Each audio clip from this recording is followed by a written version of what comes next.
Okay, friends, good evening.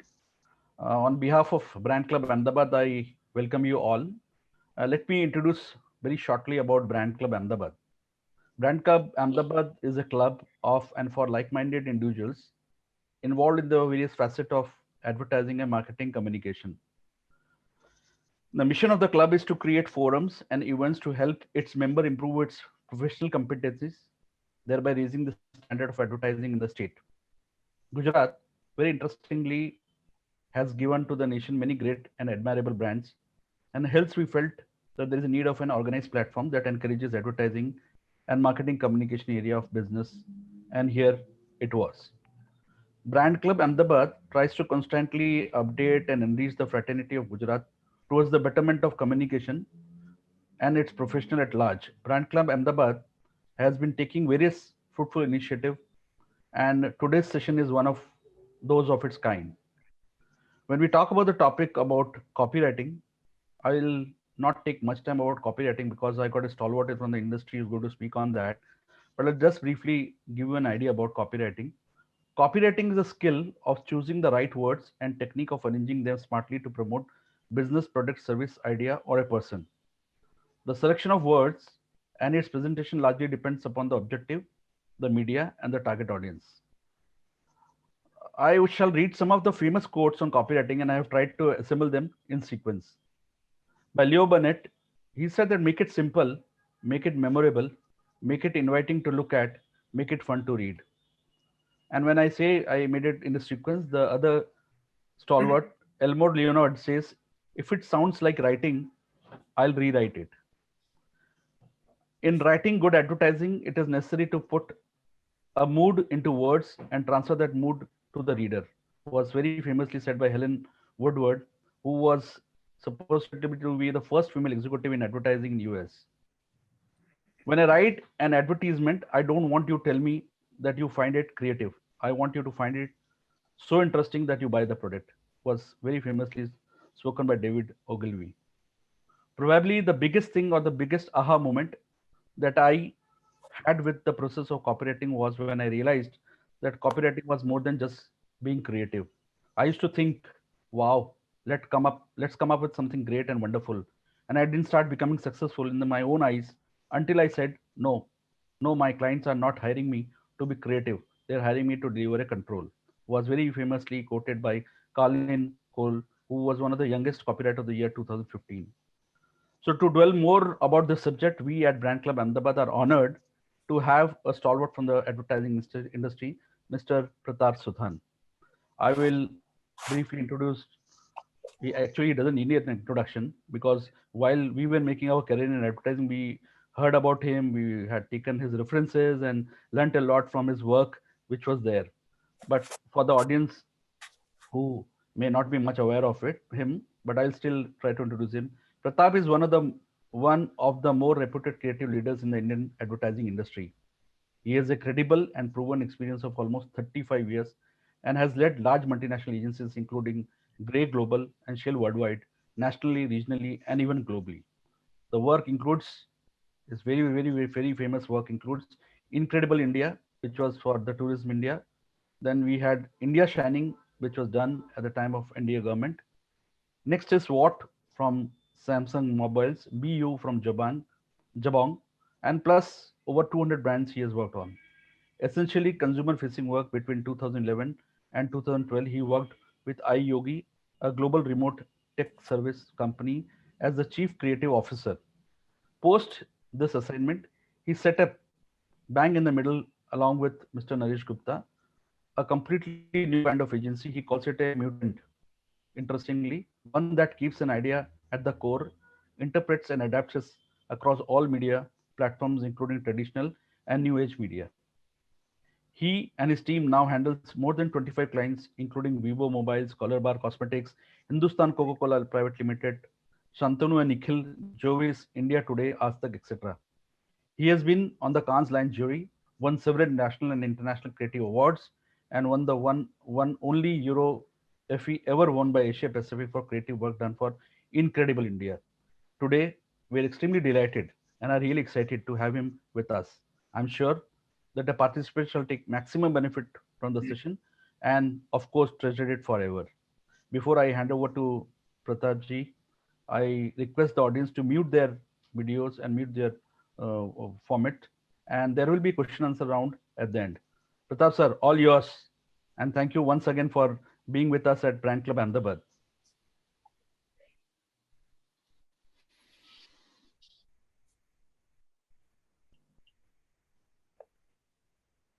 Yes, sir.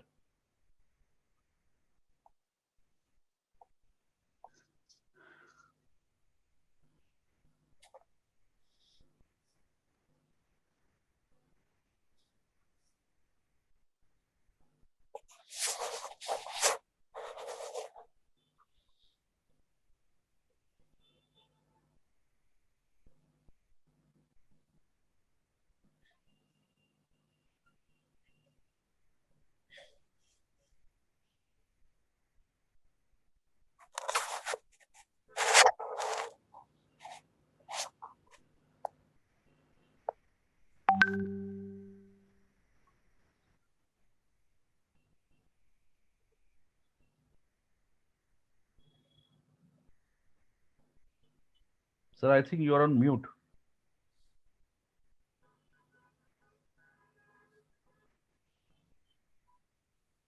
Can you hear me now? Yeah, we can. Oh, so okay, I was on mute. Okay, so I was just saying that the copywriting as a subject is a very vast field. It's not something which you can sort of compress or learn in an hour. At best, I can do is to show you the larger picture and share some of the work that I like. Bits and pieces of what can you bring to your writing, how you can improve, etc., etc. So the subject that I had got from the club was the art of copywriting in advertising. And for me, as I'm a writer, the first thing that I want to do instinctively is to play around with what I have. And that's the first, quality or the drive that comes from inside. So when I read this, The Art of Copywriting in Advertising, what I did was, what is it that I can knock off from here? Okay, so I knocked off the advertising part of it, and it came down to the art of copywriting. Now, that to me was again too wide. So I knocked off copy from there because essentially you have to write, writing is the skill that you need first. But then I said, well, maybe I can knock writing off and I can say the art of copy. Now, which again is very interesting because in advertising, both art directors and copywriters work together to create advertising. So the art of copy was, in a way, a nice juxtaposition of sorts. Interesting. And then I said, look, maybe I don't even need that, right? So I will come down to the art. So because at the end of the day, it's an art. What we do is actually an art. It's not something which a lot of people can do. There are very, very few people who have cracked who've mastered the idea of changing the fortunes of large brands, changing opinions, pulling out a brand from here and making it work, or taking out a brand which is not doing too well, and just by creating an idea or a campaign, that brand comes alive and makes millions for the owners. I have many examples where I have worked on. In fact, one of them is Ajanta clocks. So if you remember, if you go back in time, you would have seen the ad of that old lady conducting, right? And that was one of the first films that I had done. So to me, it's actually an art. Now, so what makes it, what makes it an art, or what can make you into an artist, or in our context, what can actually make you a better writer? So, like I said earlier, it is very difficult to do this in an hour. But what I have realized is that and this is not a presentation that you can find anywhere on the net. It is something which I have written myself. It is original by itself. I've used art as a nice way of putting things together, and the usage of art is a very, very different way that I have used. So to me, there are 20 different forms of art that I'm going to share with you, which you can employ in the work that you do. Now, underneath this, there are some major arts and there are some minor arts as well. I haven't sort of expanded on the minor arts because that itself is a big subject. So I will just talk about major arts and then go into minor arts with some examples. So, uh, this is called the art of everyone. And what do I mean by the art of everyone? Because writing as as a subject comes into the lives of all of us as human beings. I mean, there is no one, if you're illiterate, yes, then you have a problem. But otherwise, most of us employ writing one way or the other. As children, we learn the alphabet and the nursery rhymes and all that, and we grow up. As teenagers, we actually use language for a lot of other things. In my time, when there was no social media, there was no WhatsApp, there was no chatting, etc., etc. There were no mobile phones. Obviously, during teenage is when you fall in love, and there was an art in writing love letters. I mean, you would write a love letter for someone and give it to that girl, and the girl would write something and give it to you, etc., etc. So, and you can't really write a shabby letter. You have to write it beautifully. So love letters is perhaps one of the things that mankind actually grew up writing, and this is not something which is only in India. It is across the world. People of my age, etc., etc., have all done this. So coming to texting, it's the same thing. I mean, you obviously craft your text. You, in minimum number of words, you want to convey the maximum amount of meaning, right? As students, you employ writing, your examinations, etc., etc., applications, papers, all that. It's all about writing. As professionals, again, we employ writing all the time. You know, when we are making presentations, it's all about words and also all about writing. When we write leave applications, we write some wonderfully crafted leave applications. I mean, we know the story of my grandmother has died 5 times, etc., etc. But you kind of use creativity there and you write applications so that your boss gives you leave.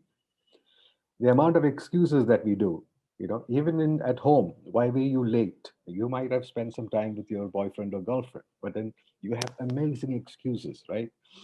I saw you standing there talking to somebody else. What were you doing there? Well, if you could be talking to somebody whom you don't want your parents to know, but you will create something which is a delightful excuse, right? Resignations. There's some amazing resignations that have happened, and they become famous, and we would have seen in social media all these things coming alive, etc. We use a lot of jargon, in our businesses, like KPO, BPO, KISS, that we just keep it simple, stupid. So many jargon that we use. MBA is another acronym that we use. Even within strategy, when it comes into advertising, the whole element of a business meeting or a pitch that we go to is first essentially based on the understanding of the business and the pointedness or the sharpness of the strategy that you write. And you cannot write a shoddy strategy. Your presentation has to come to life when it is written beautifully, when the language is good, because packaging is what makes writing come alive as well. And your client sitting out there wants to know that you have spent time to write that. So writing is not something that is only the domain of copywriters or art directors for that matter. It's also the servicing people who get involved and the planners who get involved as well. In pitches, again, some of the pitches are won purely on the writing merit of the presentation that you make. And in our business, writing is 24/7. It's not something that you can run away from. It is part of our life. And to me, if you look at across the world, across every sphere of life, so and again, you have social media to deal with. It's a big one which I forgot. I mean, look, every one of us is on social media, and you will not put something out on social media which is not correctly written. Of course, I'm saying 90% of the people push out anything and everything, right? They don't bother about spelling mistakes. They don't worry about grammar. They don't worry about, you know, making mistakes in names, etc., etc. But there is a 10% of people who make sure that they write correctly, make sure that, you know, the language is right, the usage is correct, and it's balanced. To me, writing is equal to life. Without writing, there is no life. And of course, in life, writing pervades every bit of things that we do. And for us in advertising, copywriting is life as well. Now I come to what is called the art of love. So that is the art of everyone. The second is the art of love.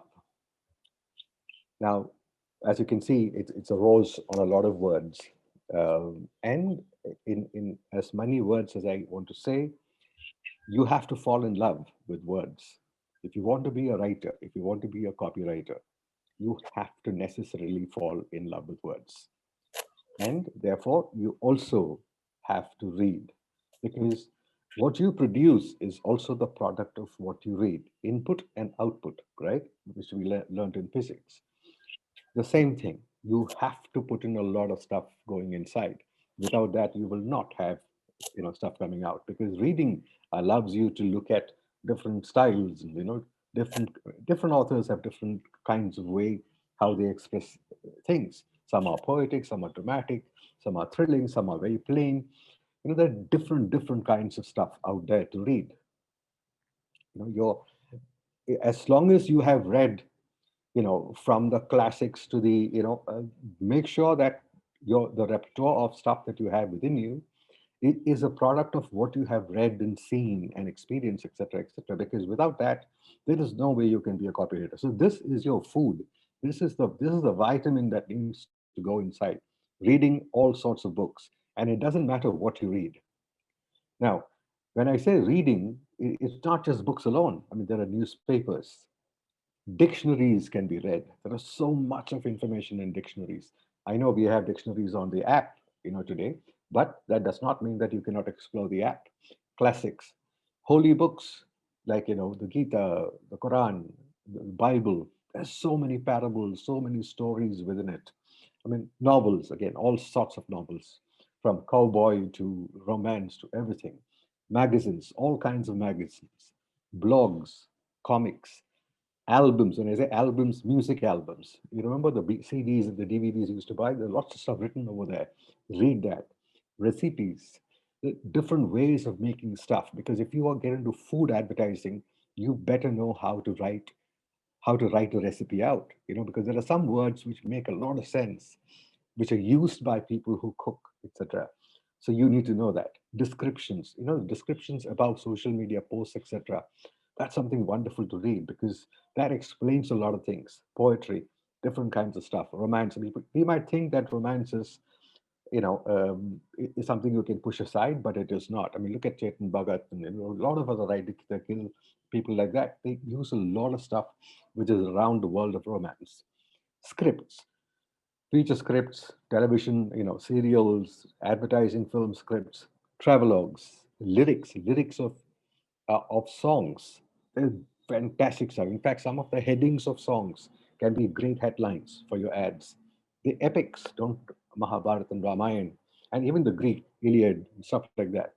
Amazing stuff. Essays. A lot of people who've written all sorts of essays, technical papers, research papers, jokes, quotations, labels, prescriptions, guides, manuals, encyclopedia, social media, etc. There's so much of stuff over there, which is for you to read and soak in, because ultimately it's all whatever goes in, you know, should stay within you, because it's from there you would create. And even packaging. Now, packaging today is a very important piece where there's fantastic stuff being done. We may dismiss it because we may buy, a soft drink and bring it home, but we don't even care to read, you know, what is written. People spend a lot of time writing. There are copywriters who write for packaging, specialists who do that. Look at this. This is underneath a carton. Did you ever consider that the universe might be inside here and you're actually locked out by a carton? It's a very interesting thought, and it's that too right at the bottom of the carton. This is stuff that I saw on soft drinks. I'm a fun and colorful character who likes to experiment, partial to sausage, smoking fish, and hot chicks. I'm smoky, spicy, and go with all foods nicely. Add me to legs, rums, or stir fries in a way to tickly surprise. This is not this. I mean, over 10 years back, we would have never got this stuff. But suddenly, copy is part of packaging too. And please read this. It's beautiful stuff because at times you may be required to write this. That's a pizza box. Soon, this will be just an old pizza box. But now look at the stuff that has been written. It's been written beautifully. It makes you read, it makes you treasure the box. You don't want to chuck it. It's all about branding as well. Now, this is at the bottom of a bottle. This bottle is now made from 50% recycled plastic. We're still working on the rest. That's an insight into the kind of mindset of the company that has made it. It leaves you with a warm feeling. This is again at the bottom of the another carton. You should probably try opening this carton at the other end. Not that we are telling you how to run your life or anything, but it seems to work much easier when the drink comes out of the spout on the top. You know, it's very interesting, but it's a very clever thing. I mean, it's an open space, and somebody has written that. Now, these are four drinks. Okay, you have ginger beer, bitter grapefruit, smoked cola, blood orange, and chili. At the back of that, you have these labels. Please read it. It's beautifully written. It's absolute copy. I'll show you one more. So ginger beer. The recipe for this was stolen from an old person. The first time we tasted homemade ginger beer was in Grandpa Mike's basement, a tangy, zingy cornucopia of ginger notes and sour citrus. After the explosion, life was different, and our quest for ginger glory took a backseat until now. Using secret alien technology, we succeeded in recreating the taste of homemade ginger beer without the hassle of home, electrifying authentic ginger, sour, succulent, lemons, and sultry. Cinnamon spice combined for an elixir so enchanting you can toast your family without having to speak to them again. Strange love. Just like homemade, only mass produced. Again, beautifully written. And all of them have the stuff. And where did I find? It's not available at my shop. It's all available on the net. You can search for it, find it, and there's fantastic stuff out there for you to read. And this is, I mean, such an innocuous thing. This is basically a hotel thing. A lot of hotel guests, when you stay in a hotel, you leave behind a lot of things. You might leave one sock. And this is something where they, sort of store that one extra sock that was found, and somebody has actually made it a point to write about it. 11 things to do with one, and this is obviously kept, for the guest if he ever comes back again. Look at the stuff that they have written. Things to do with one sock. One donated to a poor octopus. Potpourri poisoned for smelly socks. It's beautifully written, beautifully art directed, and this is a wine. A brand of wine. It's called Marlboro Sun. It's like a newspaper. Okay, so the entire packaging of that has been written like a newspaper news. So this is actually information about the particular wine, and it again written beautifully. This is another bottle which I found something very interesting, and you might have seen this on WhatsApp. Do not let this bottle serve as an inspiration to call your ex in a pathetic attempt to get back together. Some very fine grapes have died in the making of this wine. Show some respect. And look at it. I mean, they didn't have to do it, but a copywriter had this thing saying that, look, let me write that and put it because people will then treasure this and share this. So a label or packaging today is not just something which you can dismiss. It is where some great writing is happening.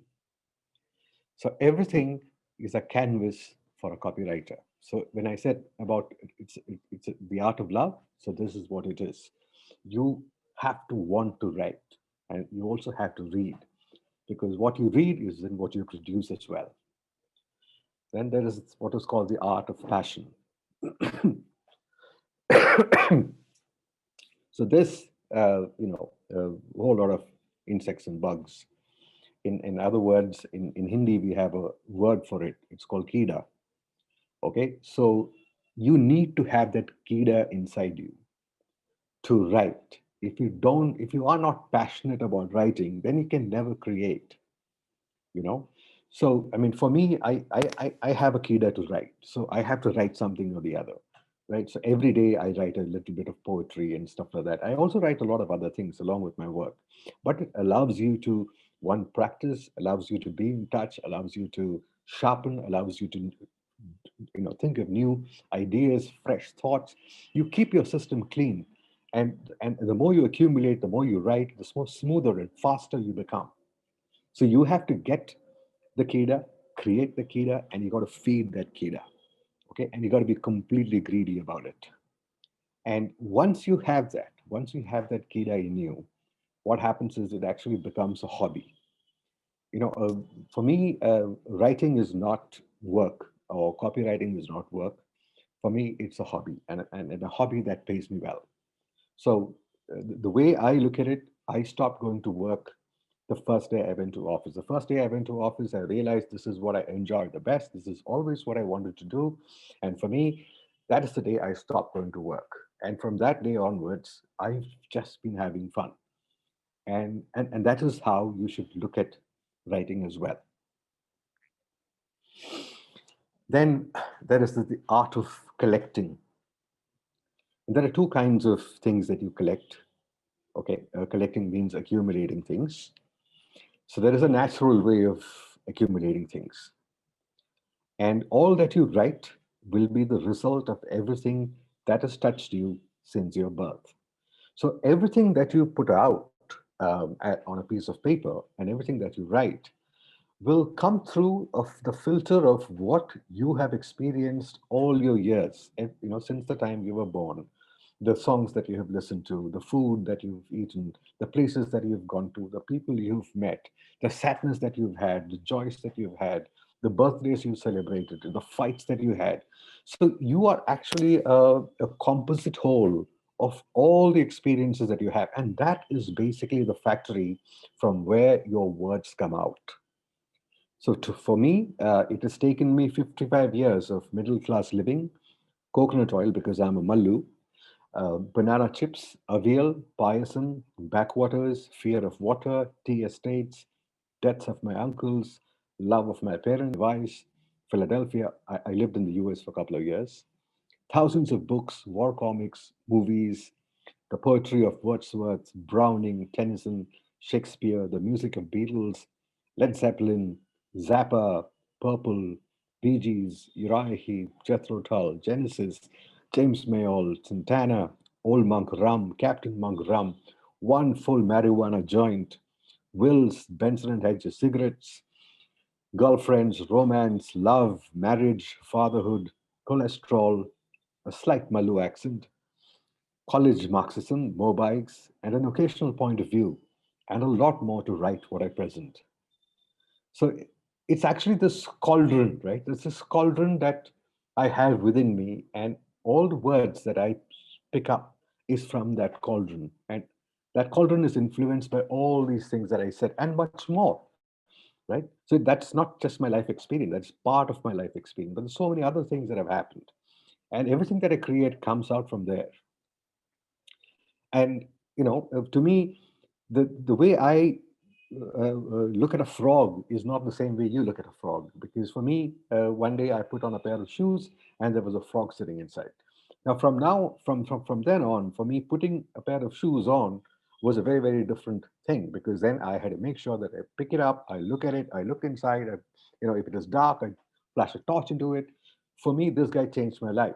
So for me, when I write about frogs, I always think that this fellow is scary. And there was a time when, there was a tomato and I stepped on it and I slipped and I fell, and I strained my back. Now, to me, the tomato is not just a fruit or a vegetable. For me, a tomato is a demon, right? A demon out there who's waiting to trip me. So the way I write about tomatoes, and that's my personal experience, I would write about tomatoes in a very, very different way. And that's a very original way of writing. Cricket ball. So when I I used to be a fast bowler. In fact, I went up all the way to senior level cricket in Kerala. I used to play in Ahmedabad as well when I was here. Um, so when I joined a club, for the first time, it was a senior club. There was a there was something called blooding. Blooding is when you're put against a wall and they take a cricket ball and somebody hits that ball against you with a bat very hard and as hard as they can. The whole idea is you have to catch, and they do it time and time over again, and it's so difficult and hard that your fingers start to bleed. So that's called blooding. So for me, when I see a cricket ball, I see my blood on a ball. So the way I look at a cricket ball is very different. Of course, it's a game, and thankfully we won the game today. But to me, a cricket ball has a completely different story. It's how I was sort of christened and baptized into the world of cricket. You know, so that's how I see a cricket ball. So the length and breadth of your expression is the length and breadth of your experience. So everything that you write will be decided and defined by the length and breadth of your experiences. Right? And like I said earlier, this is the input, and you need to have the output. So because you're flavored or you're tinged and stained and colored by your life experiences, what you write and what you put out is going to be as original as your fingerprint. So it is almost like your DNA. Your writing can actually become like your DNA and your thumbprint. So this is the natural, learning process or collecting process. Then there's the artificial one where you start to think and you start asking questions. So you look at a morning and when you see beautiful sunbeams, saying, what stories are the sunbeams bringing you? So you start to analyze it and start to have a perception or a perspective on a dawn, on a morning. So, what thoughts are the leaves whispering? So you see, obviously there's a little bit of breeze and the plants are moving. You can always interpret saying that okay, they're actually whispering to each other. They're telling each other something. What would they be talking about? What secrets are the flowers sharing? So the flowers are nodding, and what secrets are they sharing? I mean, is it something to do with fashion? Is it something to do with clothes? It's something to do with color? It's something to do with fragrance? What kind of secrets are they sharing?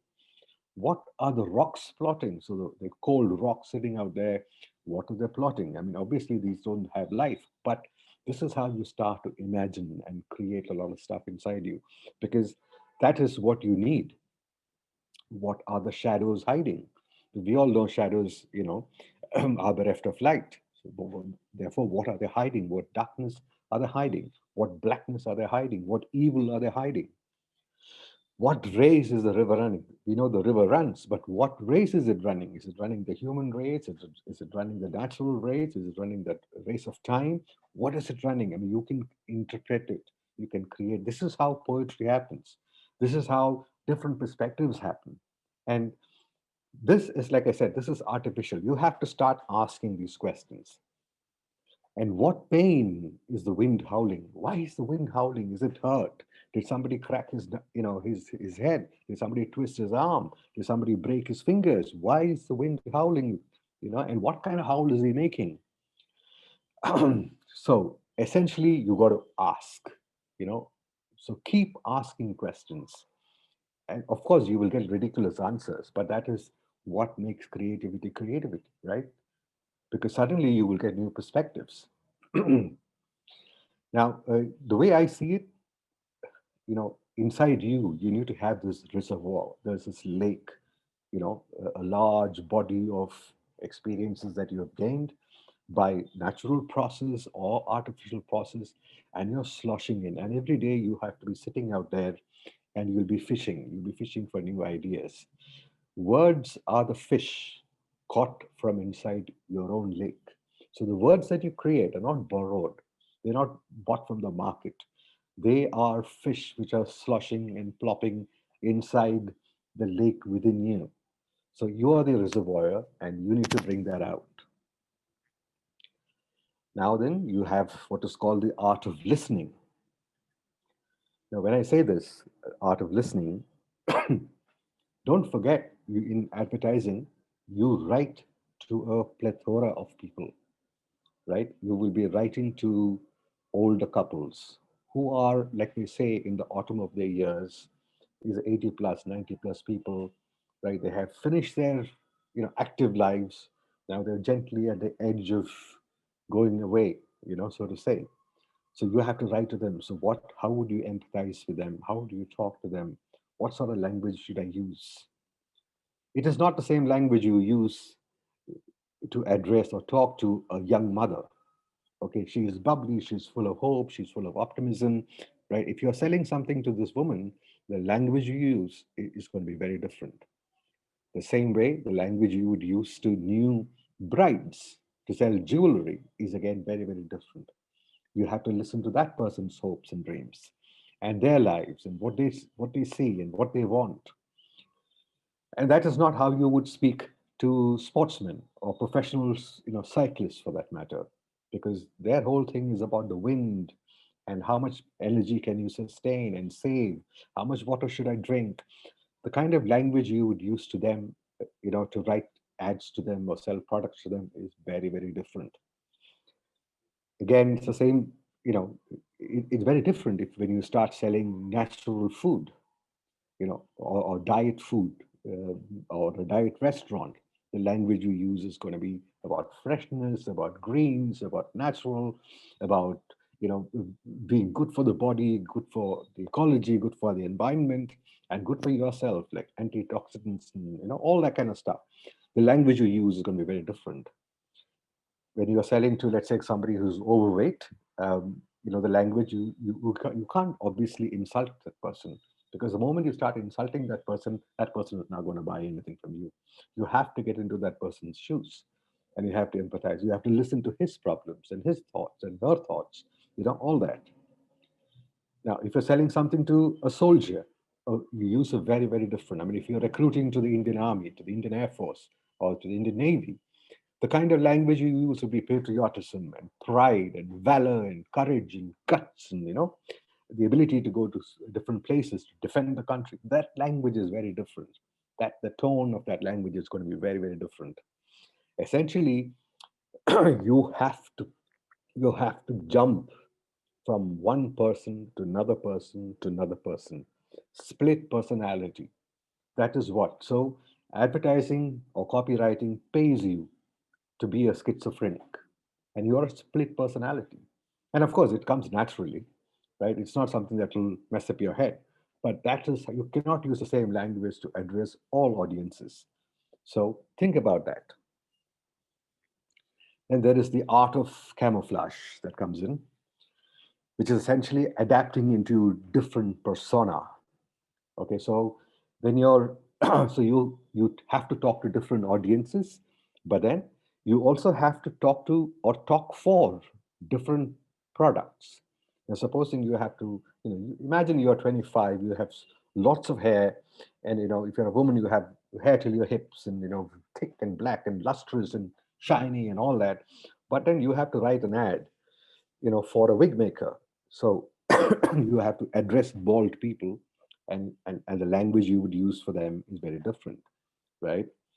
If you're selling masala peanuts, then it's a different kind of language and a different brand. So a wig maker will not talk like a masala peanut maker. It's a different kind of brand. A single malt whiskey suddenly is a completely different zone to play in, and therefore that personality is going to be very different. So it's a fashion app, like let's say a Mintra or a Jabong, or it's an app like that. How would you sell that app? That's a very, very different way of looking at it. If you want to sell insurance, and that related to motor vehicle owners, the language you use is very, very different. If you're a steel giant, that's a bit like Tata or SR, what is the kind of language you would use? I mean, you obviously cannot use masala peanut language for them. You have to assume a very different stand and scale. For a hospital, again, very different. A hospital is all about caring, and more importantly, a hospital is all about all sorts of diseases and all sorts of people who come there, right?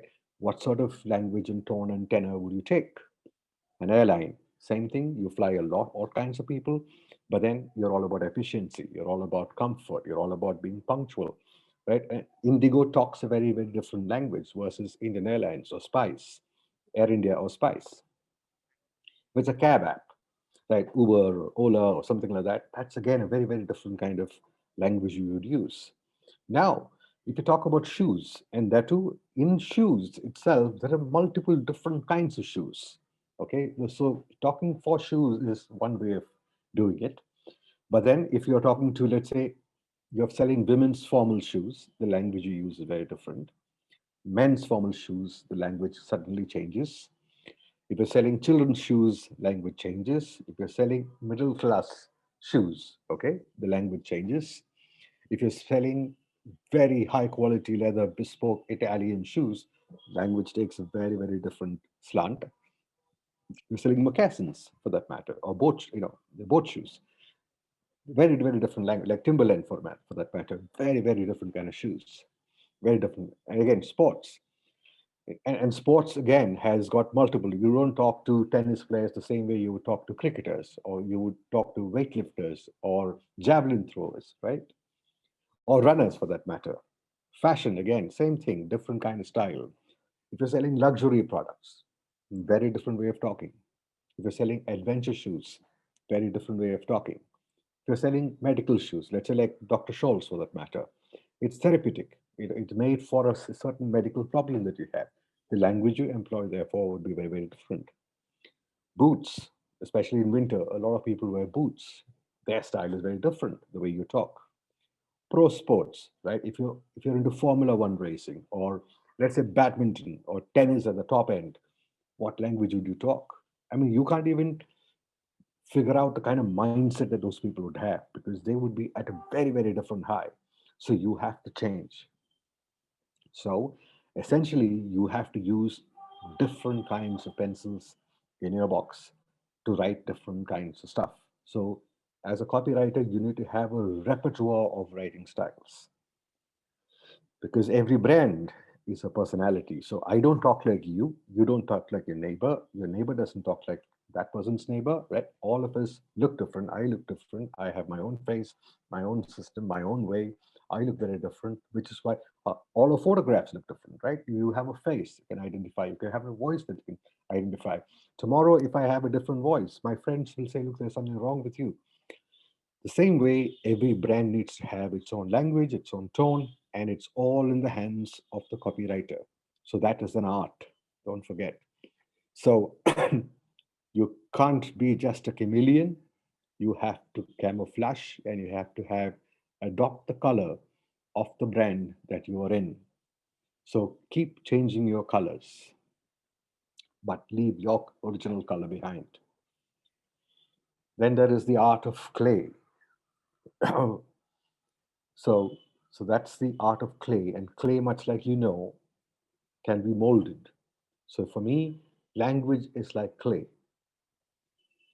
and you need to have the ability to mold your writing. And there's a reason why, because you need to have different. I've told you about different styles because different brands need to have different styles, but the way you write for television films is very different, because you would write a 2 second film, a 5 second film, a 10 seconder, 15 seconder, 20 seconder, 30 seconder, 60 seconder, 2 minuter, 10 minuter, right?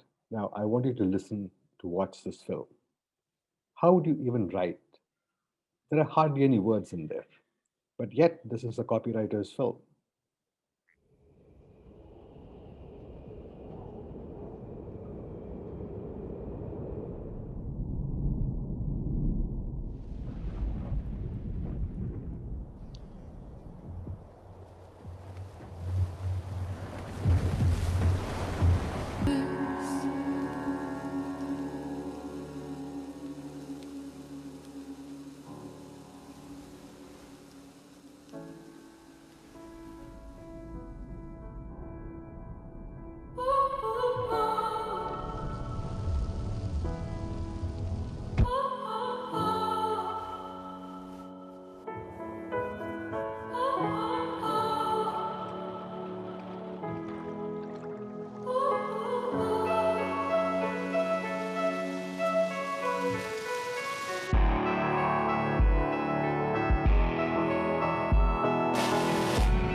So, there was hardly anything, but it was just that one line at the end which summed up the influences that went into creating that. And what a beautiful ad. I mean, very visual, very Volvo, actually. So, from a print ads perspective, that's another way that your writing needs to come out. So, you have to end up writing 10 by 2 ads, quarter page ads, half page ads, full page ads, series of full page ads, innovative ads, special color ads, and all sorts of things when it comes to print. Now, sometimes you may even have to write for products that don't exist. This particular campaign that I'm going to show you was done for an imaginary beer in Singapore by a writer called Neil French, who was at one point in time my boss as well, who was the head of WPP, one of the most arrogant men I have ever met in my life, but also a fantastic and beautiful writer, fantastic writer. I mean, he writes from his heart. Um, I want to share this campaign with you. Like I said, it's an imaginary beer, never existed. It was only done to prove the power of print advertising. Okay, so the Straits Times, which is the biggest newspaper in Singapore, was going through a bit of a rough, and he wants to kind of bring it back, saying that print works, and he did this campaign. And guess what? And I'll show you. Let me show you the campaign. So this was the campaign. This was a launch ad. Basically says coming soon. So XO beer is 12% alcohol and best taken lying down. Available soon in selected bars with nice, comfortable flows. So this was the launch ad for that. And these were the follow-up print ads. To experience the effect of our beer without buying one, stand behind a policeman's horse, lift its tail, and insert an ice cube. In absence of horse, policeman can. You can basically imagine what happens after that. As our contribution to road safety, may we point out that drinkers of our beer will never drink and drive because after three, nobody ever remembers where they parked the car.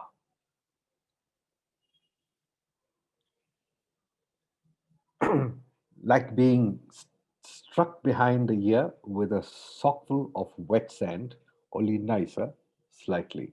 It's about the strength of the kind of beer that you have. And you know what?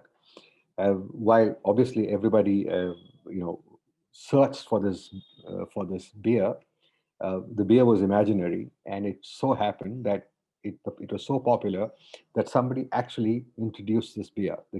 This imaginary campaign ended up with someone actually creating this beer for real. And of course, there is out of home space that you'll have to write for. And so what I'm trying to drive here is you need to have the fluidity. So copywriter is a misnomer. You have to write films in which there are no words, barring the lyrics of that song, right?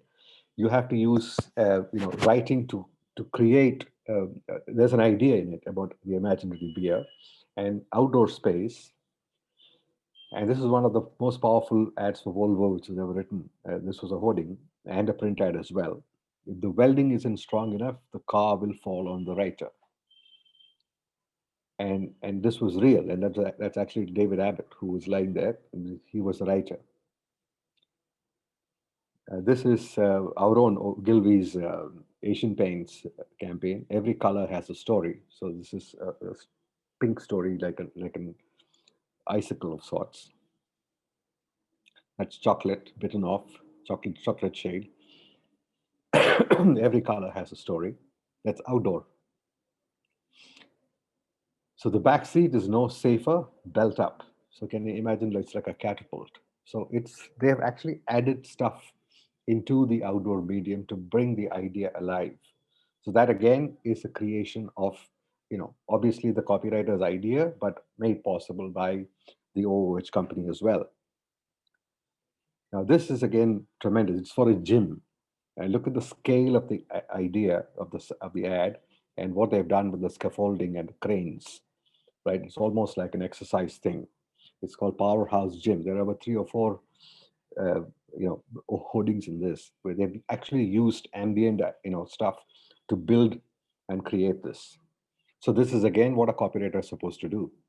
Then, of course, there is radio, in which you need to do. And I want to play you some great radio. I have some fantastic radio ads, all done in India. And again, you have to cater to all sorts of lengths.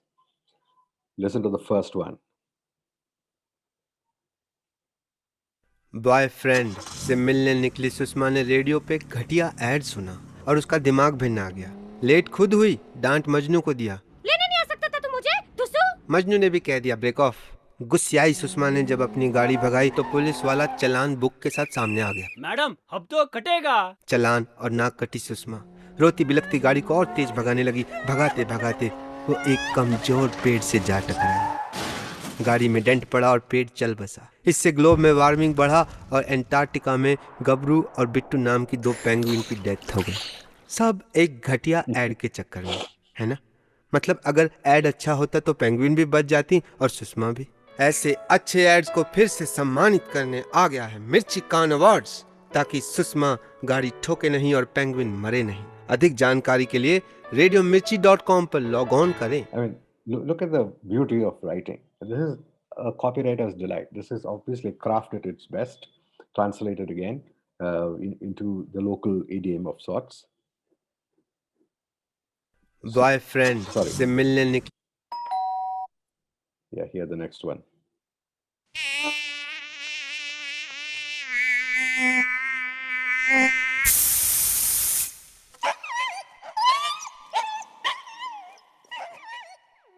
मच्छरों को मारे कुत्ते की मौत, ginkgo.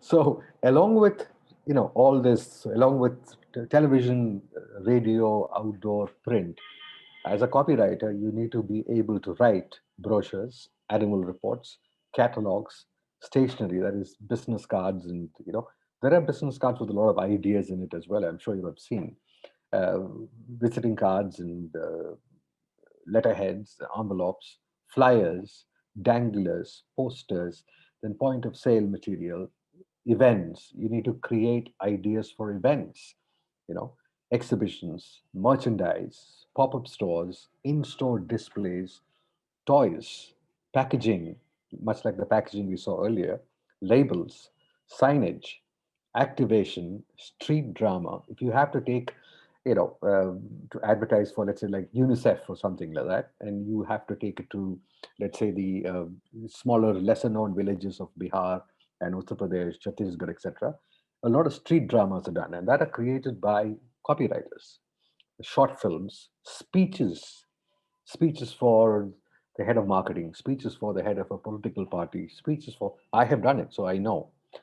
Greeting cards, wedding card invites. There are wedding cards on which people spend lakhs and lakhs of it. So you think ordinary stuff can be made? No. You have to create an idea and you have to write that.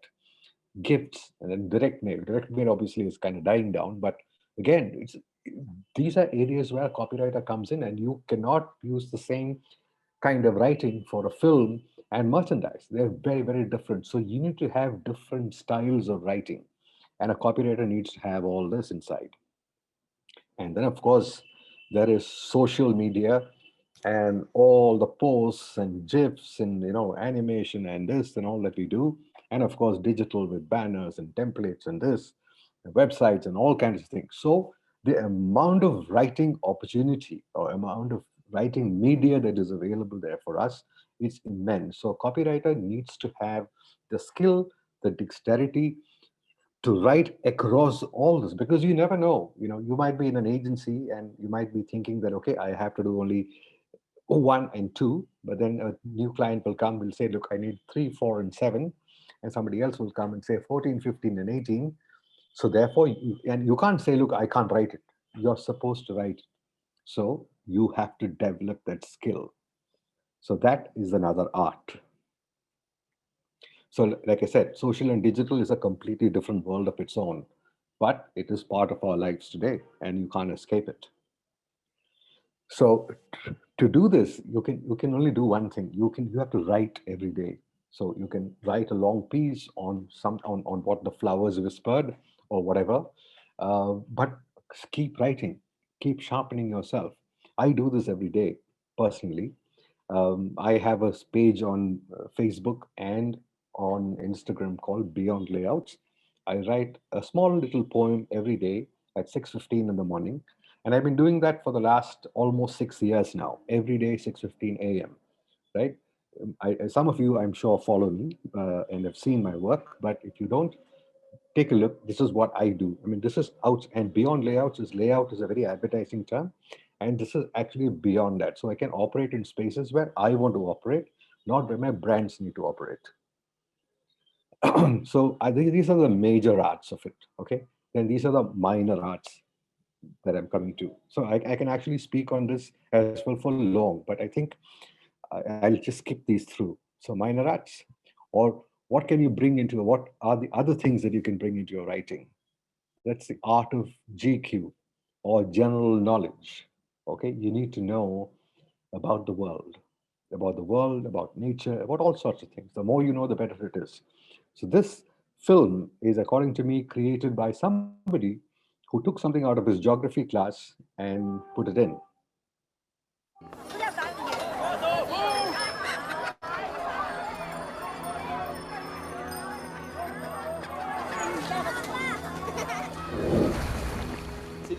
Sigue remando que vamos a llegar al puerto.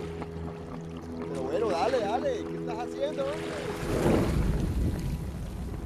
Watch the rain, sorry about this.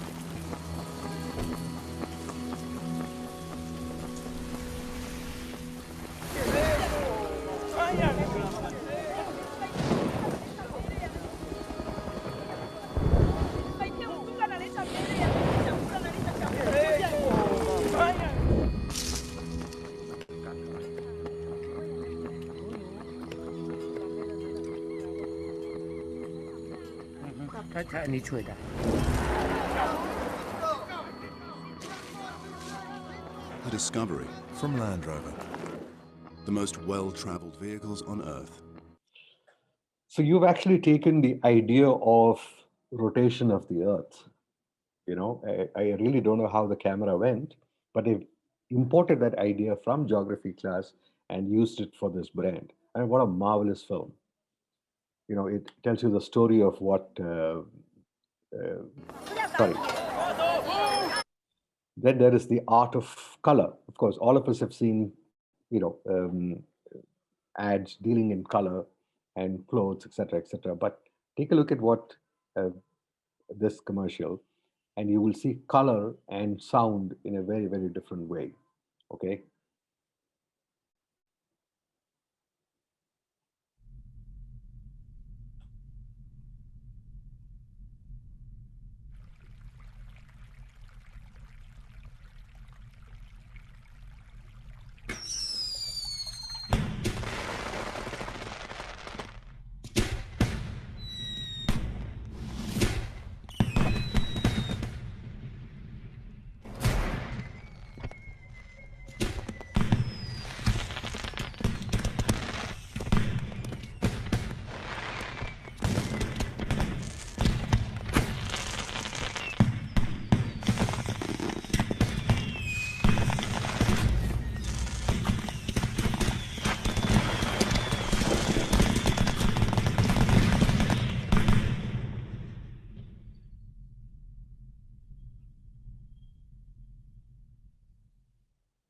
One, two.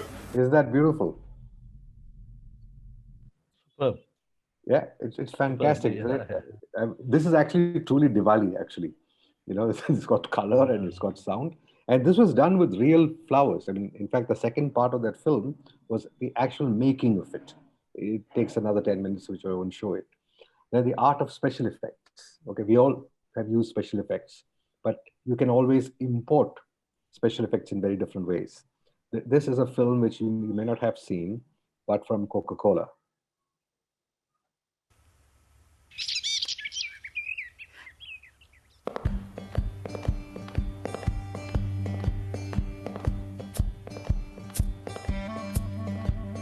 One thing you'll learn, you can bet, is that love is as good as it gets, and you'll get more if you give it. You can say that love's not really there and pretend that you don't really care, but you'll do better to live it. It's the right thing to do, and you know it, and it's inside of you.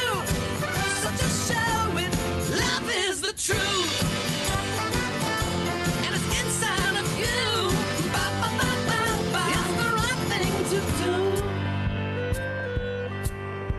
In the arms of a mother and father, in the eyes of a son and a daughter, it's there if you want it. Oh, in the water the sun passes through, in the air that is all around you, it's everywhere. You just have to care. It's the right thing to do, and you know it, and it's inside of you. So just show it. Love is the truth. Ba, ba, ba, ba, ba. And it's inside of you. Ba, ba, ba, ba, ba. It's the right thing to do.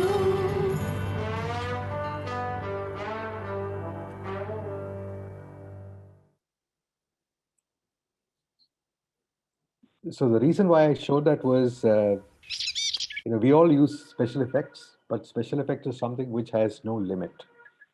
So as much as your imagination, if you can push special effects, the better it is. Right? We kind of hold our special effects saying that, well, let me do one bit of it, but see how they have done. And this was done about 10 years ago. So today the technology is obviously way far ahead. And there is the art of language, the actual craft of language being used. And how a writer has used this. What is this about big? You know, seeing the big picture, having the big idea, clinching the big deal. Nobody wants to clinch the little deal. Who wants to do that?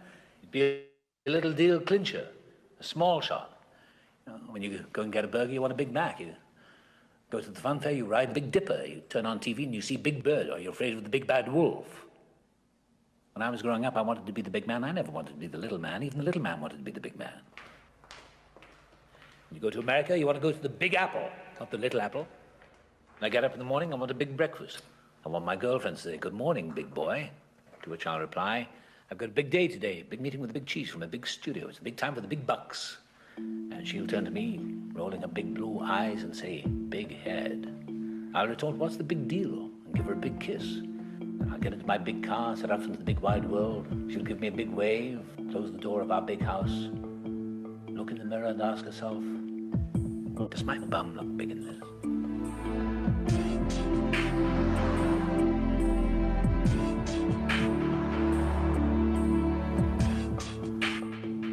And in my big meeting, I'll turn to one of the big hitters and I'll say, "I love this movie. It's going to be big. There's only one small problem, my fee. I'd like it to be, what's the word?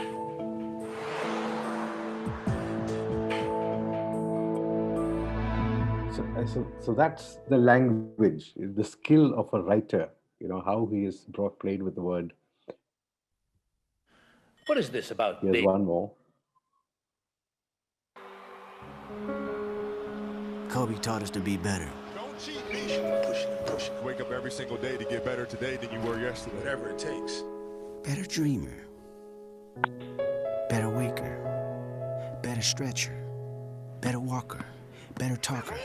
Better walking the walk and talking the talk. Better blocker. Better sprinter. Better loser. Better winner. Just be better. Do the simple stuff right. Better form. Focus.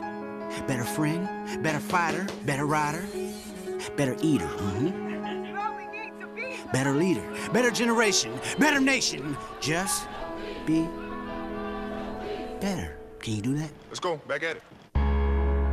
Better player. Better shooter, better scorer, better GOAT. Yep, better GOAT, better mentor. Better minor, major, mover, shaker. Better skater, better artist. Yeah, better teacher, better preacher, better believer. Better first, better future, better hero. Again, better hero, better mother. Yeah, better father, better father, better father, better father, better father. Better me, better you, better us. Mamba out. Better. Forever.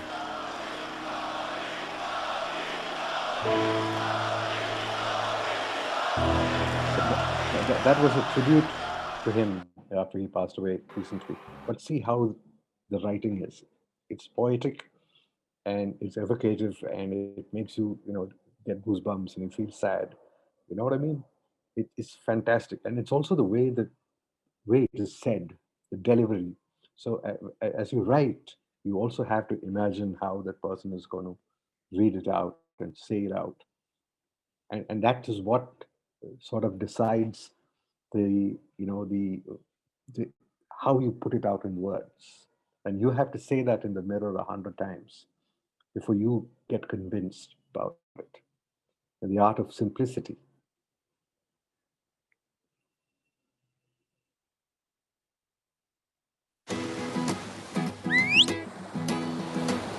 When the night has come and the land is dark and that moon is the only light we'll see. No, I won't be afraid. No, I won't be afraid.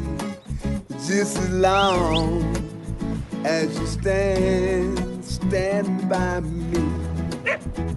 So darling, darling, stand by me. Oh, stand by me. Whoa, whoa, whoa, stand by me. Stand by me. So it basically says, for anything you can imagine. It's such a simple line. But because you have the strength of that line, see how many things you can do with it. So that's a fish and a dog combined. And once you have that door open, then there are so many other things you can bring in. The art of storytelling. This is a very, very abused word these days called storytelling. Everything has got storytelling in it, but this is genuine storytelling. Here are a few examples of that. The first ad is, some of these ads are very old. These are all part of my collection, which I have put together across the years. This is done for a French telephone company. See it.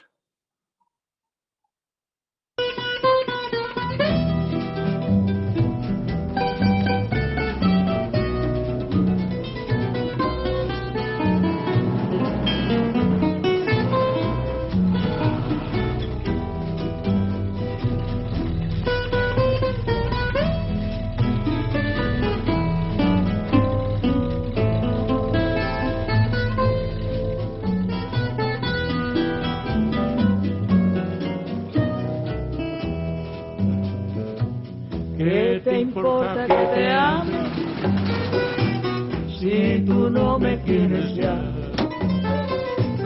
El amor que ya ha pasado no se debe recordar.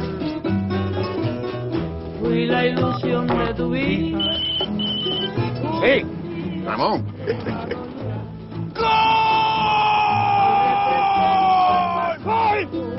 No me puedo conformar.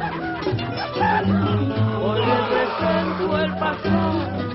No me puedo conformar. So, it's such a great idea, but look at the acting, look at the cast that they've put in. It's obviously at a border, and the border guards have nothing else to do. And the whole idea is they're playing a game against each other. And of course, it's during the World Cup of football. And how they smuggle the ball in. Look at this.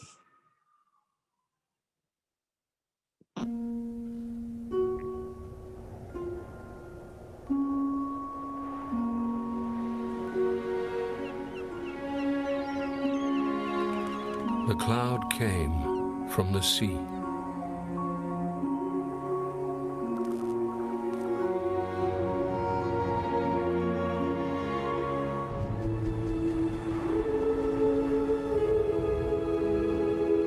He was not like other clouds.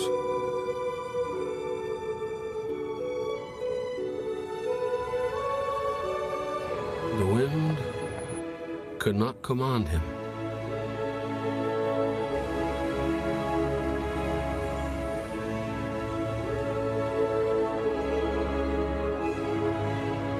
The more he saw, the more he did.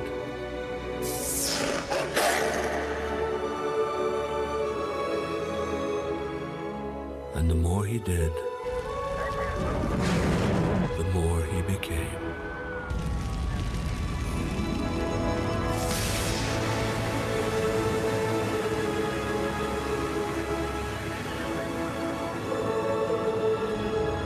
You see, he wasn't just a cloud. He was a cloud made of more. Again, fantastic. You know, a story of they're basically the head of the beer, and they've made that into a cloud of more. Again, storytelling at its best.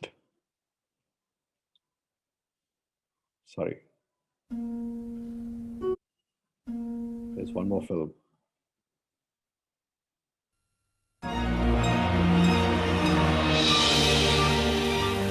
As far as I can remember, I have always lived with elephants. Then one day, I discovered I had a power over them. So I decided to train them to do something special. The elephant tower. My elephant towers became bigger and bigger. I was famous all over India.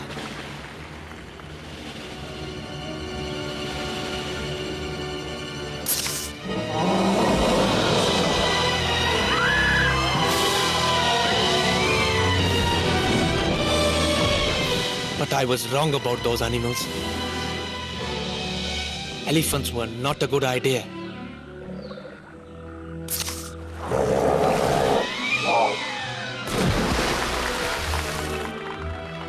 I think I'm back. No, this film obviously did not run in India. It ran abroad.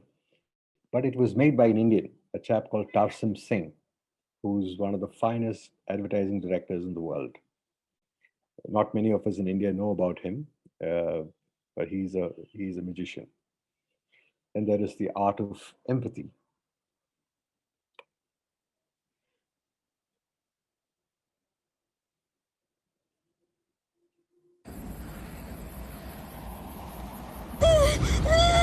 ايش الحال؟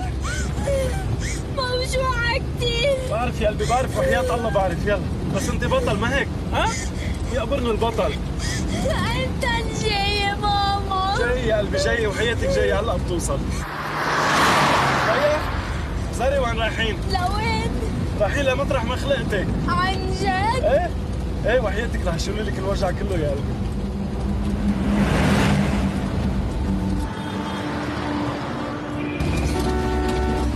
ويا ماشي الحال؟ أنا كتير تعبان. بعرف يا قلبي، والله بعرف يا حبيبي. يلا وصلنا. لا قلبي ما تنامي. فتح عينيك طلعي فيي. طلعي فيي ريا، منغني غنية. يلا عندي بيسي اسمها سيسي. لا يا حبيبي، لا ما تنامي يعني. وصلنا لا يا حبيبي، حيكون كل شيء. يا قلبي هاي ما بيوصل حبيبي. لا يا حبيبي،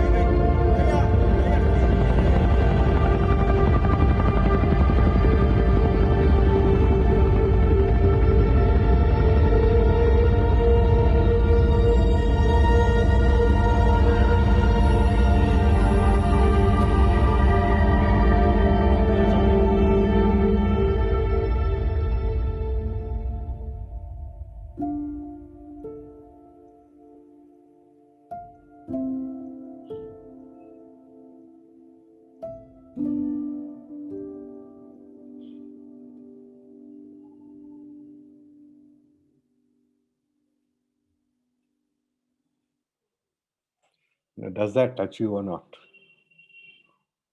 It does. Yeah.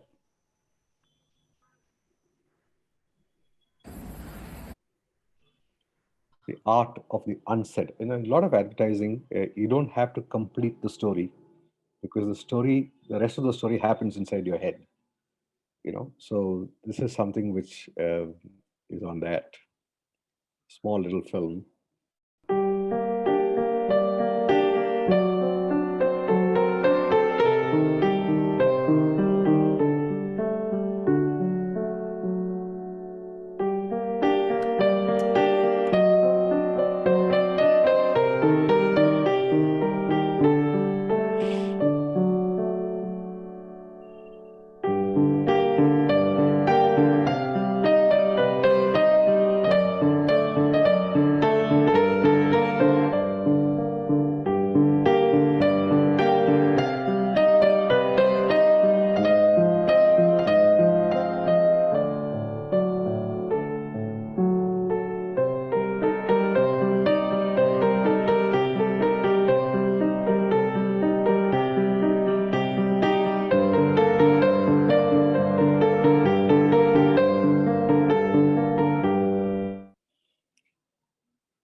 So you know exactly what's going to happen, right? The mother is going to find that.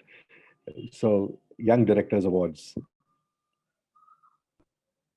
So the art of acronyms, right? Much like we said, KISS is something which is very, very popular in advertising, keeping it stupid.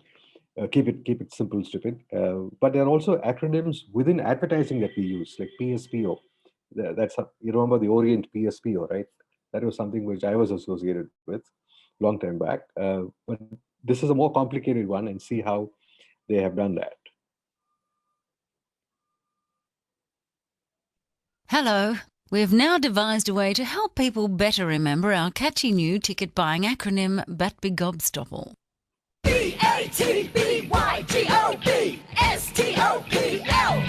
Buying a ticket before you get on board saves time and problems later.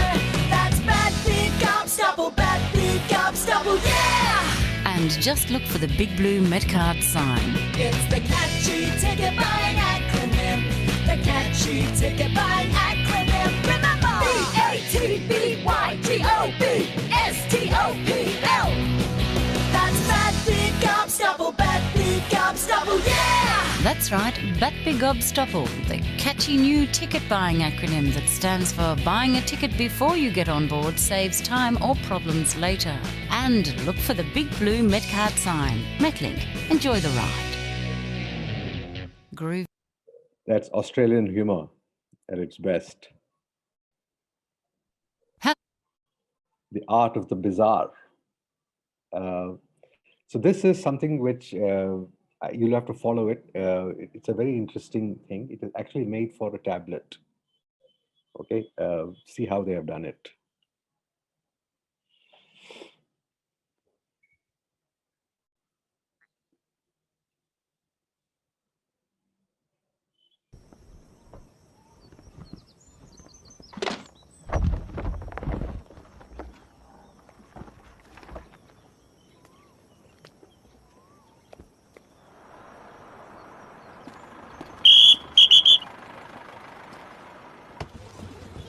ดีครับขอดูใบอนุญาตหน่อยนี่ฮะข้างหลังขนอะไรมาอ๋อก็ขนมาเปิด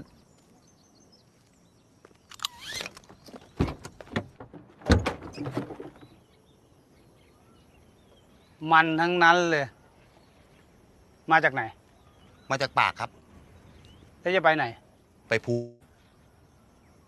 เข้าไม่ได้อะมันแผลบเลยอย่างนี้ต้องจับพี่จะบ้าเหรอจากปากไปพุงเนี่ยผมขนมาร่วม20 ปีแล้วพี่อะไรมันเข้าไม่ได้ก็วิ่งทุกวันนะผมไม่เคยโดนจับเลยแต่วันนี้ต้องจับข้อหาอะไรขนมันไปพุงไม่จะทำอะไรอย่างนี้ต้องจับไงมันจะจับได้ยังไงก็กูบอกแล้วไงมันเข้าไปไม่ได้มันไม่ผิดอะเส้นที่เข้าไม่ได้ไม่ผิดได้ไงอย่าเพิ่งเข็นอะไรมึงยาวกับกูใช่ไหมอะไม่พี่แต่พี่มีเหตุผลมึงยาวคือเส้นเนี่ยผมขนมาผมไม่เคยเจอพี่เลยพี่มีเหตุผลไหมมีพี่มาจากไหนมาจากปากปลาใครวุ้นเส้นวุ้นเส้นอะไรวะฮะ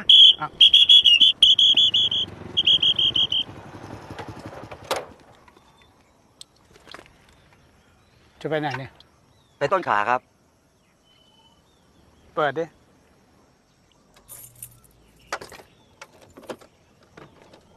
เปิด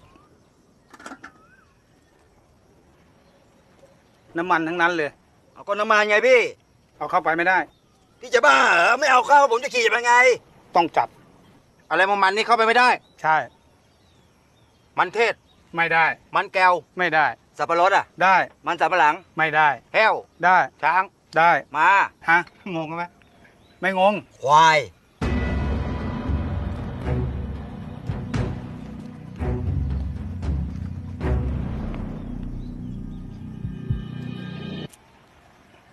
หน้ามันหน้าก็เอาเข้าไปไม่ได้บ้าไปแล้วก็เมื่อก่อนมันเข้าได้อ่ะเดี๋ยวนี้ไม่ได้เขาห้ามเขาอะใคร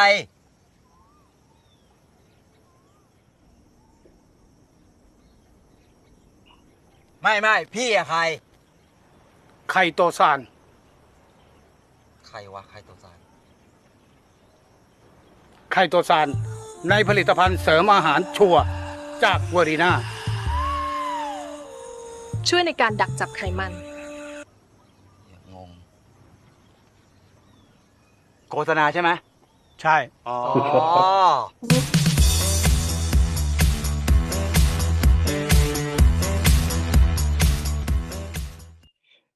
It's for a medicine that stops oily stuff from passing through to your body. It cuts it. It's a supplement. The Art of One, which is sticking with one thing. So this is actually the launch or the relaunch of a website. See what they have done. It's again very simple idea.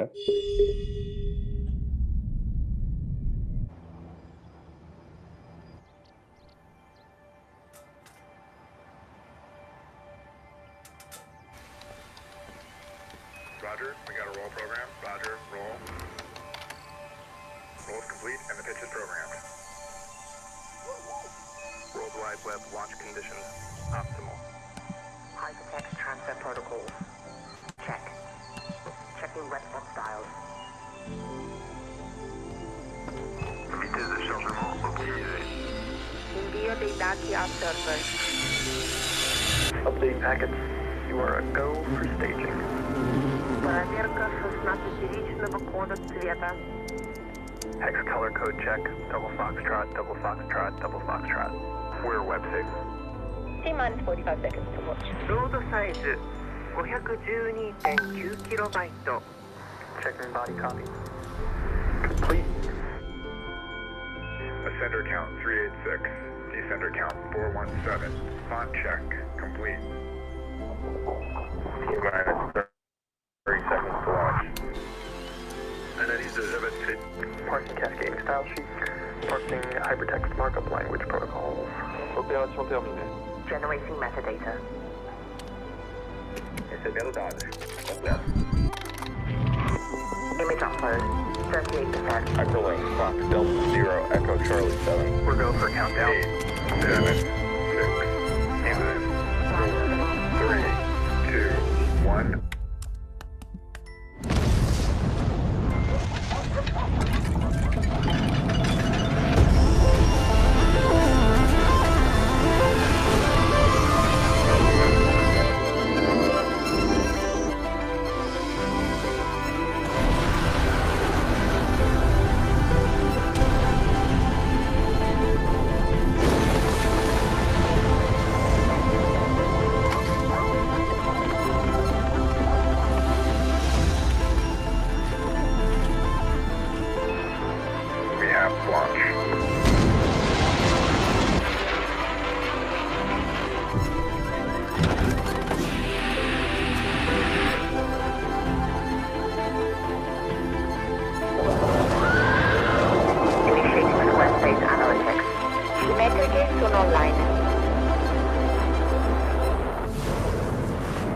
Tracking traffic trajectory. Page count at a rapid increase.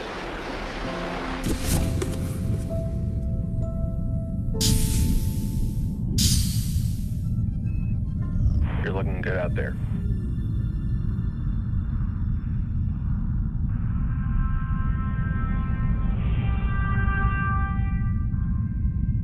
It's basically you can launch your business. That is it.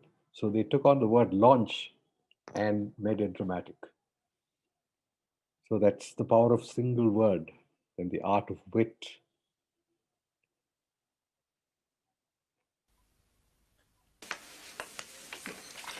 เฮ้ยตู่วันก่อนไปซื้อ DVD มาดูเว้ยเรื่องไอ้เนี่ยคิวบินเห็นดูว่าโอ้โหอย่างมันน่ะนี่ชอบมากเลยมีอยู่ฉากหนึ่งพวกโจรเนี่ยมันวิ่งเข้ามานะนางเอกเนี่ยถือดาบแล้วก็กระโดด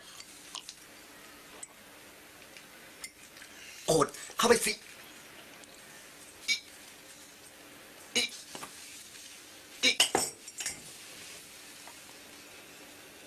เกียบผู้ร้ายหูยพวกผู้ร้ายนี่แตกเป็นทางนะมันคว้าดาบขึ้นมานะมันกระจับมันกระจับมันกระจับมันกระจับมันกระจับมันกระจับมันกระจับมันกระจับมันกระจับมันกระจับมันกระจับ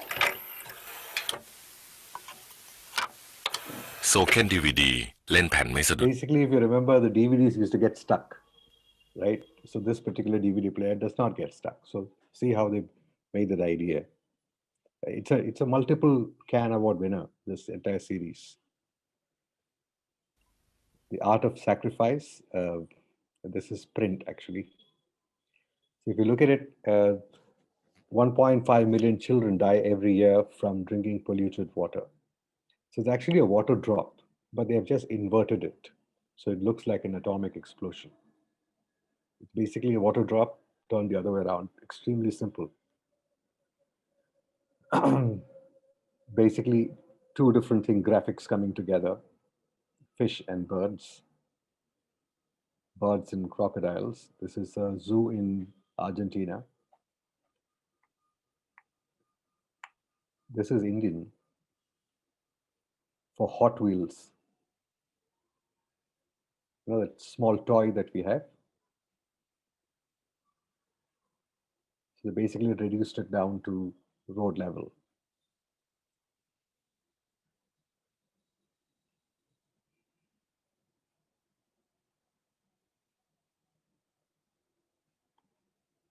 Look at this. It's a highlighter. So when I said the art of sacrifice, it's like they have actually taken away everything else. There's no copy, no nothing. It's just the visual idea.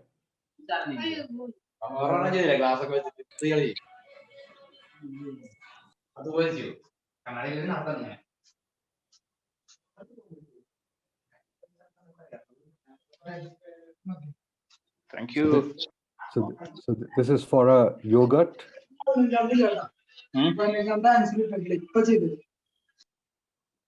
So it's like the kids are asking questions and the teacher is raising the hand to answer the questions. Smarter kids.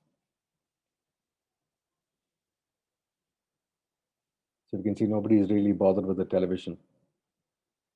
The sofa is turned the other way around. This is actually cat food. Whiskas is a brand of cat food where the dogs are scared.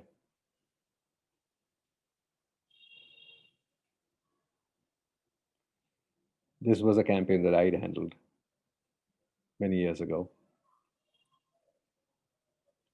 The art of foreign languages, using foreign languages into your advertising.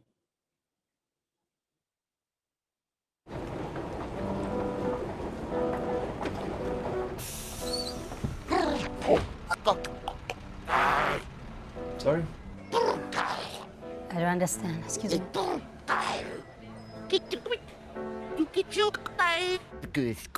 When you don't know the language, you feel like an outsider. I'm sorry? Would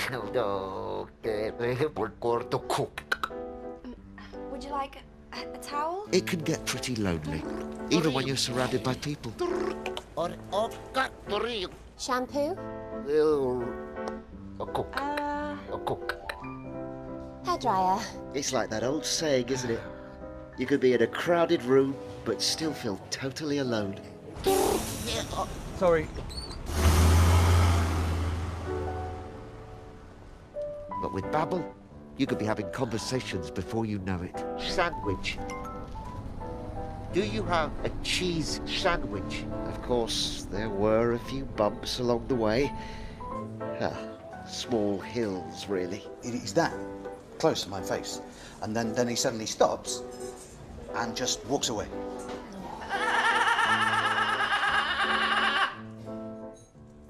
That was the last time I saw my father.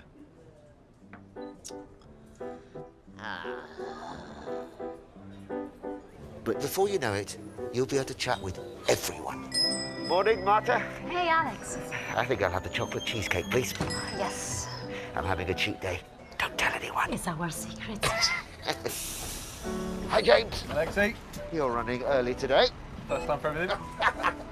Excuse me, which way is the park? Right. When you get to the clock tower, take a left. Thank you. You're welcome.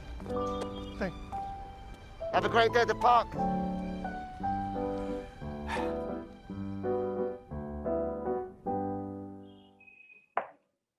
That's beautiful, isn't it? How they translated that thought. And finally, the art of gratitude. I am I'm extremely part of Ahmedabad. right? I began my career in Ahmedabad, and that is the Ahmedabad office, or the office of Mudra. This is not the office that I joined, but that's apparently what it is now. I had a friend of mine take some pictures for me. So this is where, the last office where I used to work. So this was where that was. So there were two offices over here. So on the right side, so that particular window that you can see on the right, that was where I used to sit, and that was my cabin. And my growth, so to say, happened from there. So I can never forget these places. And this was the Mudra corporate office. And this was the room of my past chairman, who's now no more. This is where I have sold a lot of my campaigns to. I'm extremely emotional about this space. And for those who don't know, the person who, according to me, was the finest advertising mind that India ever had is a gentleman called A.G. Krishnamurthy. And I can't thank him enough for all the opportunity that he gave me. And for being, like they say, the wind beneath my wings. Thank you, sir, and thank you, Ahmedabad. So that's the end of my presentation. Wonderful, wonderful, excellent. Such an elevating and enriching sharing of experiences and knowledge. We are overwhelmed, and you can witness it from the chat box comments which we are receiving. Oh, I haven't been reading it. I'm so sorry. Yeah, so thank you very much. And in fact, it's a session of copywriting, but I don't have words to express my gratitude to you. So we'll be requesting few other questions which can be asked by the audience here and the Sure. participants. Yeah, please. Sure. Yeah, we have Prakash with us. Prakash, you wanted to ask something? Or anybody else wish to? Yeah. Yeah, Prakash, yeah. Hey, hi, Prakash. Hi, sir. We have been interacting online. Yeah. Finally, we are meeting online. Right. Sir, I would like to ask you that what is the context of copywriting in this time, this era of digital era, actually? Have you seen this digital versus the print media, the old school kind of thing? That conflict have you faced? No, not really. See, the thing is, we have all grown with the times, haven't we? True. Right. So, we were part of the traditional media, right? When we started our careers, there was radio, television. I mean, when I started, there was no television also. The only films that used to make were films that used to run in cinema halls. Right? I mean, and none of us really got a chance to do it. It was only much later that we got that chance. And those were more product windows and product demos than anything else. Right? So every time a medium comes in, you start growing with it. Right? So to me, so it's not that, you slept today and tomorrow morning, suddenly somebody gave you Facebook and said, now do what you want. It's not that. Even Facebook has been evolving. It started off, it basically takes us along. So to me, you should not be scared of these things because this is how life is, right? And then you see what people are doing, and then you adapt. And if you don't adapt, you will be cast aside. And all of us as human beings have to progress, right? From manual cars, we got onto automatic cars, didn't we? And if you go from India to the US, you immediately switch and you go to the other wrong side of the road to drive. And that happens normally. You go to a foreign country, you adapt their own ways, right? So to me, it's something which is a very natural progression, and none of us need to be scared of. And these are platforms that we today use personally, right? I mean, Instagram and LinkedIn and Facebook, all those things, we use it personally. So it's the same thing. I mean, it's not that, brands want you to do something else which you will not do normally. All of us do the same thing which Facebook does, which brands do. Of course, brands have more money to boost their, their posts. And, that is how brands are grown. But that is it. It essentially, if you look at the poetry that I write in the morning every day, it's essentially only organic pull. I have, for the last so many years, I have about close to 5,000 followers. And all of them are organic and all of them are there because they like what I do. and I get about 100 likes, 150 likes a day, which a brand, after paying tons of money, don't get it on a base of 1 million people. And that too, it's not even real, because most of those followers are bot followers, right? They're not real, they're bots. So so it's something where it's not something which, of course, you need to know the techniques of it. How do you make a GIF? Those are not your skill sets. There are other people who are specialized for that. But you need to have an idea. How do you put a carousel together? 5 ads together, or 10 ads together, 10 posts together. You can always do that. It's simple. Don't ever be scared of technology. Technology and platforms are something which have grown with us every day. So you just extend your personality to all that. That is it. So the occupational hazard here is clients expect things to go viral the moment you put it out. It's very simple. Hello, why is it called a social media platform? Media means money. It is not socially free platform. It's social media platform. Will you put an ad? You can make an ad, but the ad had to run. You have to pay the publication money, right? Only then it'll run. So you want to make it viral, spend money, it'll go viral.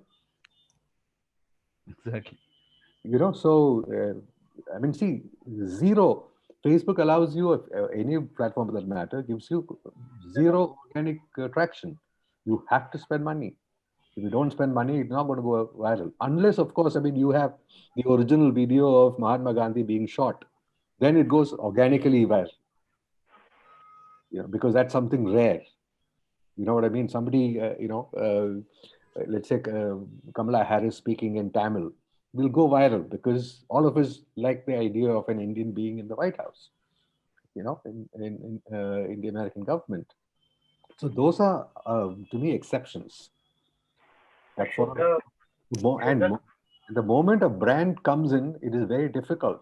The people do not share ads. It's very difficult to share ads. So should social media always be linked with offline media as well to get the mileage that one wants? Ideally. See, it all depends on it. See, if you are advertising to, let's say, college kids, they do not watch mainline media anymore. So you might as well drop it, because you can reach them through Instagram and Facebook and Twitter, right? Not necessarily on LinkedIn, because LinkedIn you need a little more, people are career linked and all that. So, any more questions from the audience here? I have one, sir, Sanjay sir. Yeah, please go ahead. I regularly refer to adsoftheworld.com, just to keep myself apprised of what's going on in the world and all. Is there anything else that you recommend that we should, for the collective good, refer regularly to for a better content and better copywriting? Yeah, so I can do one thing. I can share a list of 20 other places that you can go to. That will be great. Yeah, so I'll do that offline. I can send it to Sanjay. He can share it with you. Yeah. Great.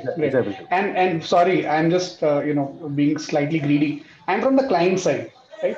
Now, what happens is today that, like Prakash rightly said, clients are expecting really high things. Even given the fact that if you do 10 things, only one might succeed. So there are people like that. But what a client should brief a copywriter for that matter, for him to be in that zone. See, everybody's got is everybody's creative in its own way. But at times it's very difficult to put an idea across until and unless there is a client servicing person who's really smart enough to even understand what is not being spoken. So what is that one thing, or what are those 2-3 things that a client should definitely mention in the brief, so that it becomes easier for the copywriter? Yeah, it's very simple. See, at least on social media today, right? Anything more than 3 seconds doesn't make any sense. So in the first 3 seconds, if you have a story to say, the first 3 seconds have to grab you. Otherwise, it's gone. My attention span is just a thumb scroll away, right? That is all I get. I see a picture, I see a line. If I don't like it, I go. I don't even go into the film. Now, unfortunately, what happens is that a lot of clients, a lot of people in our business are not sure as to what needs to be said. So if I'm doing an ad for you, what should the ad say? Right? The ad should say, this is a unbreakable glass. Okay, right? If that is what the ad has to say, don't tell me that the glass is made from sapphire and this thing and that thing and whatever, or it has been handmade by whatever, right? Or it's the most expensive glass in the world, or the cheapest glass in the world. What needs to be said is like, what does the consumer want? What is he missing? What is that one area that your glass will benefit me, the consumer? Put yourself in the consumer's shoes. Okay. And say, what is it that I need to tell you, right? Once you define the what needs to be said, then how to say it is something which I will do. Super. Okay, I got my answer. So to me, you can't say 5 things. You can't say 3 things. You can say 1 thing, because that's all the time you have. It's much like a hoarding, Absolutely. You drive by, you see a hoarding. If you're not driving, you get about 8 seconds to read. Correct. If you're driving, you get 1 second, because otherwise, if you take your eyes off, you'll hit somebody else. True. That is all you get. In that 1 second or 3 seconds that you get, how many words can you put out there? 3 words, 4 words? That is it. You can't go beyond that. I mean, if you look at some hoardings today, it's full of stuff, right? Yeah. You don't have the time. That's not a medium that allows. I mean, it's not aimed at people who are walking. True. People who are walking are plugged on. They have other things to do. They're talking. They're listening to music. They're doing lots of other things. What is it that you can see in that 2 seconds that you flash by? Is all that you can put on a hoarding. So big picture, 1 line. That is it. The same thing is your mobile screen. That is all you get. 3 seconds is all you get. What is that thing that you can put in somebody's head in that 3 seconds of time? There is no time for you to go deep. Is the visual grabbing? Is the headline bold and it's telling you something? Right? So that you need to figure out. So what needs to be said is the client's job. How to say it is the agency's job. Super. I got my answer. Thank you. Okay. Thank you. So we can take one more last question if somebody wants to ask. Hi, Nadja here. I'd like to ask actually 2 questions. Okay. I'm sure you remember we've met online a lot of times. Yes, we have, yeah. Okay. 2 questions. There are people like me who have taken a break from full-time copywriting. Some of us for reasons at home, some of us for reasons otherwise. Okay. And because of the pandemic, some of us have lost our jobs also. If we are to return, what are we to expect in terms of changes, in terms of learnings, in how can we better arm ourselves to get back into work, specifically in this field? So, so to me, the way I would see it is that you haven't lost much in terms of learning, okay? Because the world is exactly what it was from an advertising technique point of view, what it was before the pandemic, right? It is less than a year since we've had this problem. No, it's, I'm speaking about people like me who've taken like more than 4 or 5 years. Right. Now, see, the thing is that in terms of opportunity, okay, what is currently happening is there are lots of brands that have gone offline. In the sense, when I say offline, they've gone away from communication because there are not many people out there who are shopping. There are some people, of course, I mean, the online side of it is active. Therefore, the advertising spends have come down. And when the advertising spends have come down and the purchases and the the amount of stuff that people are buying has come down, the money that is paid to the agency therefore gets reduced. Okay, and which also, in a way, also ends up as number of people working in an agency gets chopped because you don't have the right amount of fees coming in, so people go away. The maximum people who've been hit in this business have been the seniors. because the seniors have, a lot of seniors have lost their jobs. Okay, because those are the guys who take away the chunk of the money that comes in. Now, across the last four months, I would think, before Diwali, much before Diwali, the market has come back in a way, at least in the sense that the advertising is picked up. And therefore, there are newer clients coming in. Now, the pandemic has also created lots of newer clients. Okay, people who are using pandemic as a base to market their stuff, sanitizers and this and that. And there's so many other newer kinds of businesses that have come in. And of course, those brands also need advertising, right? So a lot of people have come in. A lot of clients where their agencies have shut shop and gone, those clients have started moving into other agencies which are alive and active. So currently, a lot of agencies are looking at people. So opportunities haven't gone away. The slice has come down in terms of the salaries. A lot of people are not now being paid what they used to get paid earlier because you're still not very unsure of the business. Right? So you will, if you are good or if you're above par, you will get hired almost immediately. I mean, if you look at LinkedIn, there are lots of people who are putting out posts saying that they are looking for people. I don't know where you're based. I think you're based in Cochin, aren't you? Yes, Cochin. Yeah, so Cochin obviously is a much smaller market compared to, let's say, a Bangalore, Delhi, Calcutta, etc. But there are local businesses which are also doing a lot of work. Okay, not just the more established brands, a lot of local businesses are also coming up. Even the shopkeepers down the road today are realizing the impact of social media and digital advertising, right? They are also coming in. In fact, Facebook has an entire advertising agency with them, which creates stuff for people who are not able to, hire agencies, etc.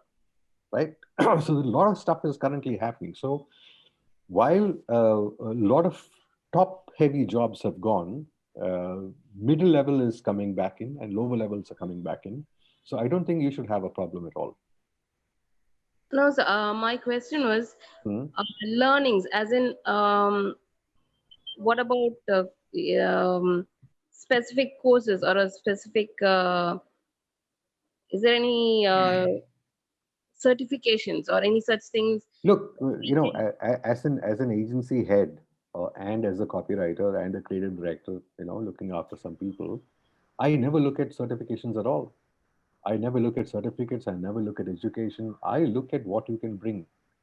Okay, so if you were to bring me 10 ads that you have done for clients which are out there, I mean, take a look at 5 of the ads that you hate, the 5 worst campaigns according to you.